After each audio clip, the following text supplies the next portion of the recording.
것으로 시작해서 지금은 180명의 청년들이 인스타, 유세차, 인터뷰, 청년 주도 가두 시위, 청년 주도 탄원서들을 통해서 탄핵 반대 목소리를 직접 내고 있는 자발적인 청년 단체입니다.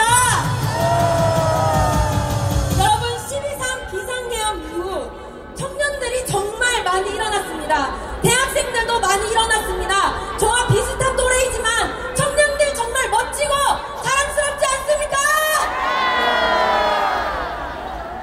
청년들이 국회에서, 광화문에서, 서울역에서, 헌법재판소에서 대통령 탄핵을 반대한다 목 놓아 말하고 있습니다.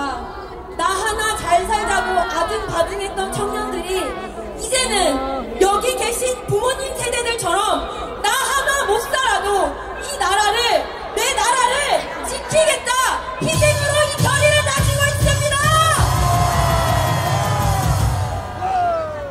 저희들에 앞서서 그동안 나라를 지켜주신 부모님, 할머님, 할아버님 세대분들이 계셨기 때문에 저희가 있습니다. 청년의 한 명으로서 대표로 감사 말씀드립니다. 정말 감사합니다.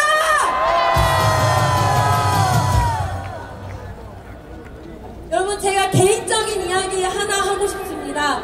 저는 기독교인입니다. 그래서 천부 인권을 믿습니다. 모든 인간은 신 앞에서 평등하다. 모든 인간은 태어날 때부터 신에게 빼앗길 수 없는 권리를 부여받았다. 그래서 저는 하늘로부터 온 이 권리로, 그 자유로 기독교인이 되었습니다. 하지만 코로나 때 Jesus loves you, 이 피켓을 들고 있다는 이유만으로 신상 조사를 받아야 했습니다. Jesus loves you 피켓을 들고 있을 때 저는 아무것도 하지 않았습니다. 만약 제가 감염병 전염과 관련해 위험한 행동을 했다면 제재받기에 마땅했겠지만 저는 피켓을 들고 아무런 행동을 하지 않고 있었습니다.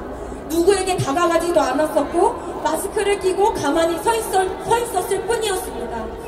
하지만 안전요원이 제 신상을 받아갔고 핸드폰 화면에는 개독교인들 또 시작이네, 욕설이 오고 가는 카톡을 보게 되었습니다. 제가 학생 선거에 나갔을 때는 예영이란 이름은 걸러야 한다, 개독교식 이름임, 이렇게 거론이 되었고 낙선했습니다.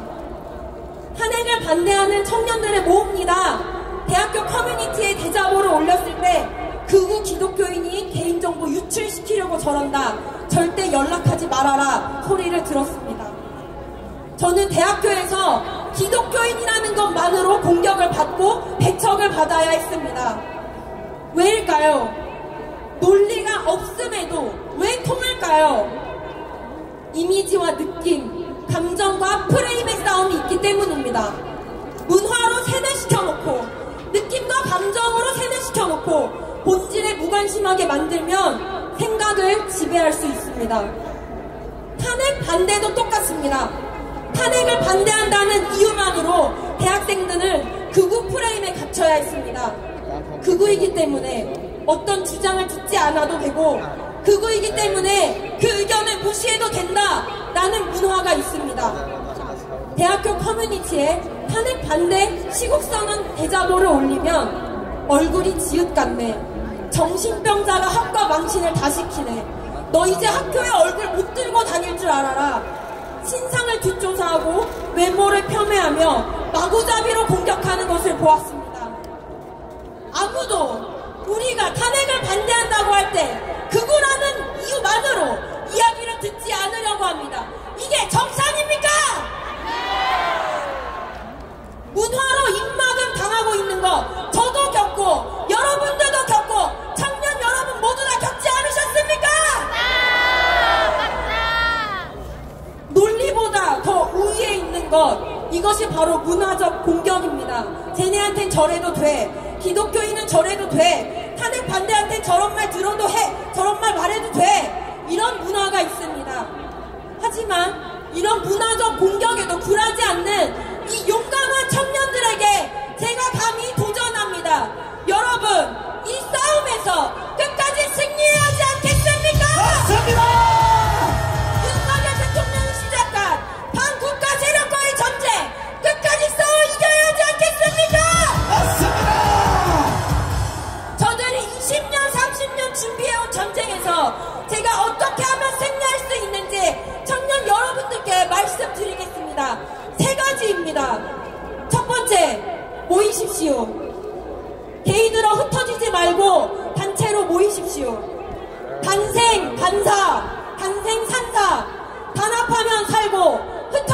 죽는다. 장자가 말했습니다.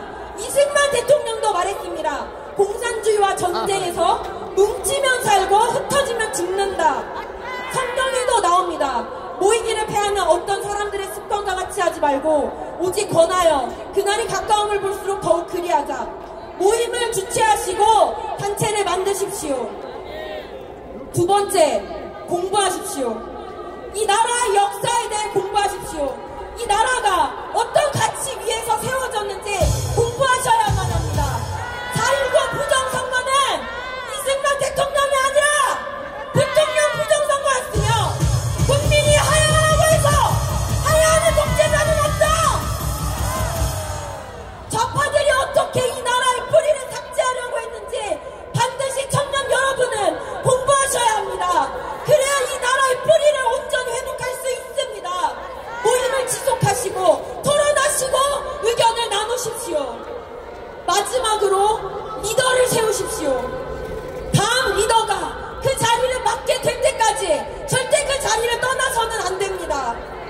내 다음을 이어갈 사람을 탄탄히 세워놓지 않으면 그 조직은 정체성을 잃고 와해됩니다. 내가 대학교를 졸업한 이후에도 내 대학교에서 이 모임이 지속될 수 있도록 내 다음 리더가 그 다음 세대를 다시 세울 수 있도록 바통을 꼭 잇고 가셔야 합니다. 여러분, 우리는 이 비상계엄의 진실을 깨달은 세대 아닙니까? 비상계엄은 반민주적인 내란이 아니라 반민주적인 야당의 독재를 막기 위한 대통령의 결단이었으며 오히려 비상계엄을 내란이라고 선동하는 자들이 반국가 세력이며 사법부와 언론, 시민단체까지 이미 반대한민국 사상에 선동되었다는 사실을 알지 않습니까? 청년 여러분, 애국시민 여러분, 저는 이 싸움 끝에 반드시 이런 나라가 올 것을 믿습니다. 더 이상 선동에 먹히지 않는 세대, 진실이 무엇인지 바로 볼 수 있는 세대, 극좌 재판관, 극우 재판관이 아니라 진짜 이 나라의 법치와 정의를 올바로 바로잡는 재판관이 세워지는 세대, 간첩은 다 체포되고 안전하면 부국 강명하고 공정한 언론 보도가 이루어지는 세대, 이 세대를 만드는 세대가 우리 청년들이 될 것입니다. 대학생분들, 청년분들께 촉구합니다. 내 옆에 있는 그 친구를 붙잡고 반드시 모이고 공부하고 다음 리더를 세우십시오.